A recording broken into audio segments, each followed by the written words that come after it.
Welcome to the I Am Possible. I'm Dr. Maddie. I'm going to speak to you today about grief. When I lost my husband and my brother years ago, it pulled the rug from underneath me in every sense of the way. When my brother passed away, he was first.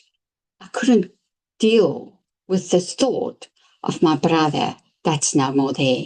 We were very, very close and spoke on the phone weekly. And then this accident happened.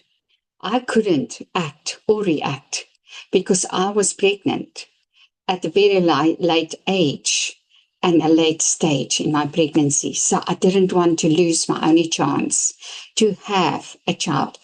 So I suppressed all my feelings to the point where I didn't feel anything.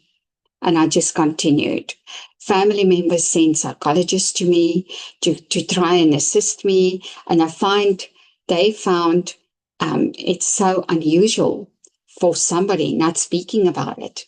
But I just refused. I went into survival mode and I blocked myself of any reaction. I couldn't handle the pain. 2 years later, I lost my husband unexpectedly as well. And that pulled the rug from underneath me. And that was a different story because first I went into numbness and then I went into survival mode and I act like everything is normal. And I carried on. I had a big company at that stage. I had people working for me. Their jobs relied on me and I couldn't let anybody down. So I put everybody first except me. And I had a son that was 2 years old that needed me at that stage. So I continued in this numb mode again. 9 months later, my whole body stopped working, stopped functioning. I had skin coming off my ears and my face. It was just literally hanging like hair. My body just didn't function. I couldn't swallow.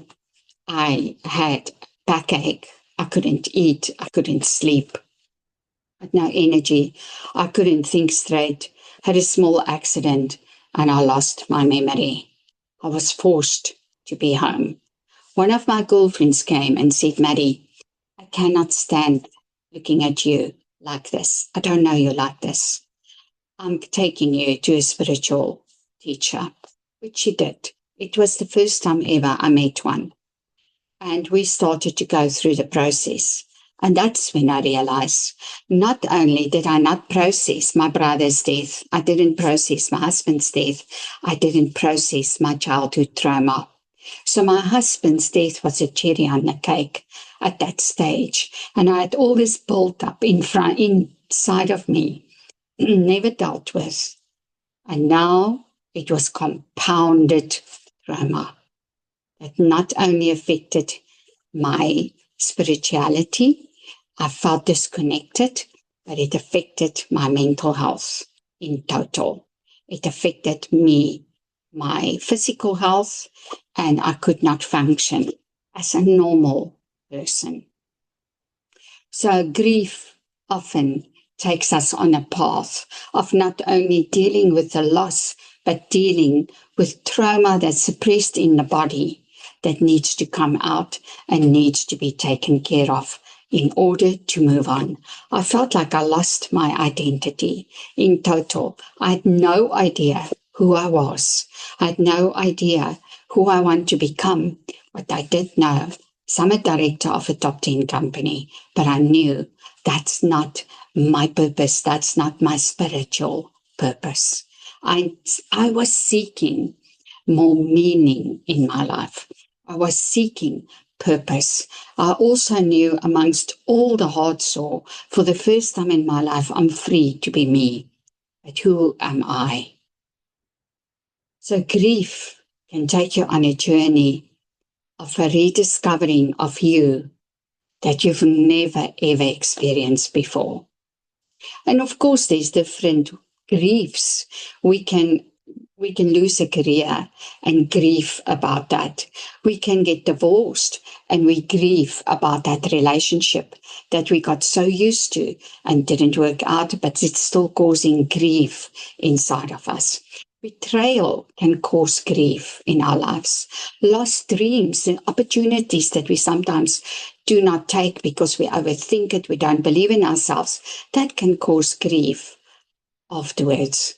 Unprocessed grief often disguised itself as anxiety, irritability, numbness, or depression. I went on all the tablets that they suggested, the doctor wrote. It made me worse. It was the worst decision I could have made. Not only did it have side effects, but it caused a numbness, but it didn't take my problem away. It didn't take my heart sore away. In fact, it made it worse. So I stopped the medication and I had to face life. Thank God for the spiritual teacher that stepped in and started to show me the connection between my emotions, my body, my mind, and my soul. And that's how when I decided to study pranic healing so that I could heal myself, because I met a pranic healer that made a big difference to me at that stage. And I decided to study metaphysical science because it became a part of me. When I read it up, I realized this is who I've always been. It speaks my language, but I could never put a word to it. And it was rediscovering me at a deeper spiritual level. Who am I? Who did God make here? What is my purpose? And what does God want me to do from here? That was so important, and it saved me from total self-destruction. So when we ignore our symptoms of unprocessed griefs, we witness hardened of the heart. We become hard around our heart because we want to protect ourselves. But without realizing, when you harden the heart, you pick up lung problems, you pick up heart problems, and you cannot receive, because if you cannot give, you're only who you are in your heart, you can also not receive. So we repeat the cycles over and over again. So grief requires us to witness it.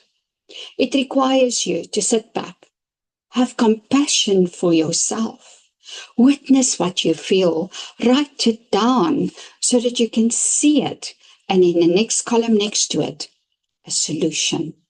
Because there's never a problem without a solution. It requires time, yes. You take the time to spend with you. You take that time because it's well spent. It's on you. Are not only getting better, but also starting to rediscover who you truly are. And I found the best way to get through grief is to remember the blessed times that you had with that person instead of remember the pain of losing them. Remember the best times and let that memory carry you forward. And that helped me being able to cope with the worst grief I've ever experienced in my life. I hope this touched you today.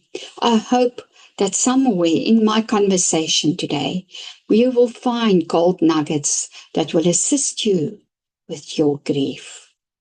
If you need assistance or you are seeking spiritual counseling, please connect with me. Share this video far and wide. Until next time, I love you, and put your hand on your heart. I am possible.